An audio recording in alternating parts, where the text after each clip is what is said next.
નમસ્કાર મિત્રો, સ્વાગત છે તમારું અમારી ચેનલ ગુજરાત ન્યૂઝમાં। આજના તાજા અને સૌથી મોટા સમાચાર જોઈએ તો આગામી 2 દિવસ દક્ષિણ ગુજરાત હાઈ એલર્ટ પર। સુરત, વલસાડ સહિતના જિલ્લામાં ભારે વરસાદ, સૌરાષ્ટ્રના ભાવનગરમાં ઓરેન્જ તો અન્ય જિલ્લામાં યલો એલર્ટ। હવામાન વિભાગ દ્વારા આગામી અઠવાડિયામાં રાજ્યમાં વરસાદની આગાહી વ્યક્ત કરવામાં આવી છે।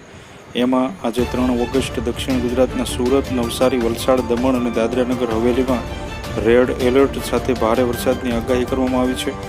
આ ઉપરાંત રાજ્યમાં બનાસકાંઠા, સાબરકાંઠા, અરવલ્લી, દાહોદ, મહીસાગર, ખેડા, ભરૂચ, તાપી, અમદાવાદ, આણંદ, વડોદરા, ડાંગ અને છોટાઉદેપુરમાં પણ ભારે વરસાદની આગાહી કરવામાં આવી છે। આગામી 2 દિવસ દક્ષિણ ગુજરાતમાં ભારે વરસાદ। હવામાન વિભાગ દ્વારા 4 ઓગસ્ટે પણ દક્ષિણ ગુજરાતમાં સુરત, નવસારી, વલસાડ, તાપી, દમણ અને દાદરાનગર હવેલીમાં ઓરેન્જ એલર્ટ સાથે ભારે વરસાદની આગાહી કરવામાં આવી છે। તો બનાસકાંઠા, સાબરકાંઠા, અરવલ્લી, દાહોદ, મહીસાગર, નર્મદા, ભરૂચ અને ડાંગમાં પણ વરસાદની આગાહી કરવામાં આવી છે। 5 ઓગસ્ટના રોજ પણ સુરત, નવસારી, વલસાડ, ડાંગ, તાપી અને દાદરાનગર હવેલીમાં ભારે વરસાદની આગાહી કરવામાં આવી છે। ભાવનગરમાં ઓરેન્જ તો અન્ય જિલ્લામાં યલો એલર્ટ।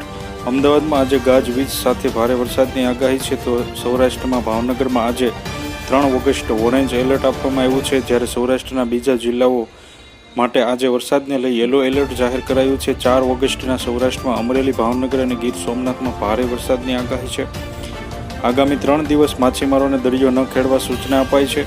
આગામી 3 દિવસ દરિયાકાંઠા જિલ્લાઓમાં માછીમારોને દરિયો ન ખેડવા સૂચના આપવામાં આવી છે। સમગ્ર રાજ્યમાં આગામી 2 દિવસ ગાજવીજ સાથે વરસાદ પડશે। પવનની ઝડપ 45 કિમી પ્રતિ કલાક એનાથી વધુ રહેશે। દક્ષિણ ગુજરાત અને દક્ષિણ પશ્ચિમ રાજસ્થાન પર વરસાદી સિસ્ટમ સક્રિય થઈ છે। હવામાન વિભાગના જણાવ્યા મુજબ 1 જૂનથી અત્યાર સુધીમાં રાજ્યના ગ્રામ્ય 414 મીમી જેટલો વરસાદ વરસ્યો છે, જે સામાન્ય વરસાદ છે, જ્યારે સૌરાષ્ટ્રના ગ્રામ્ય વિસ્તારમાં 45% જેટલો વધુ વરસાદ વરસ્યો છે।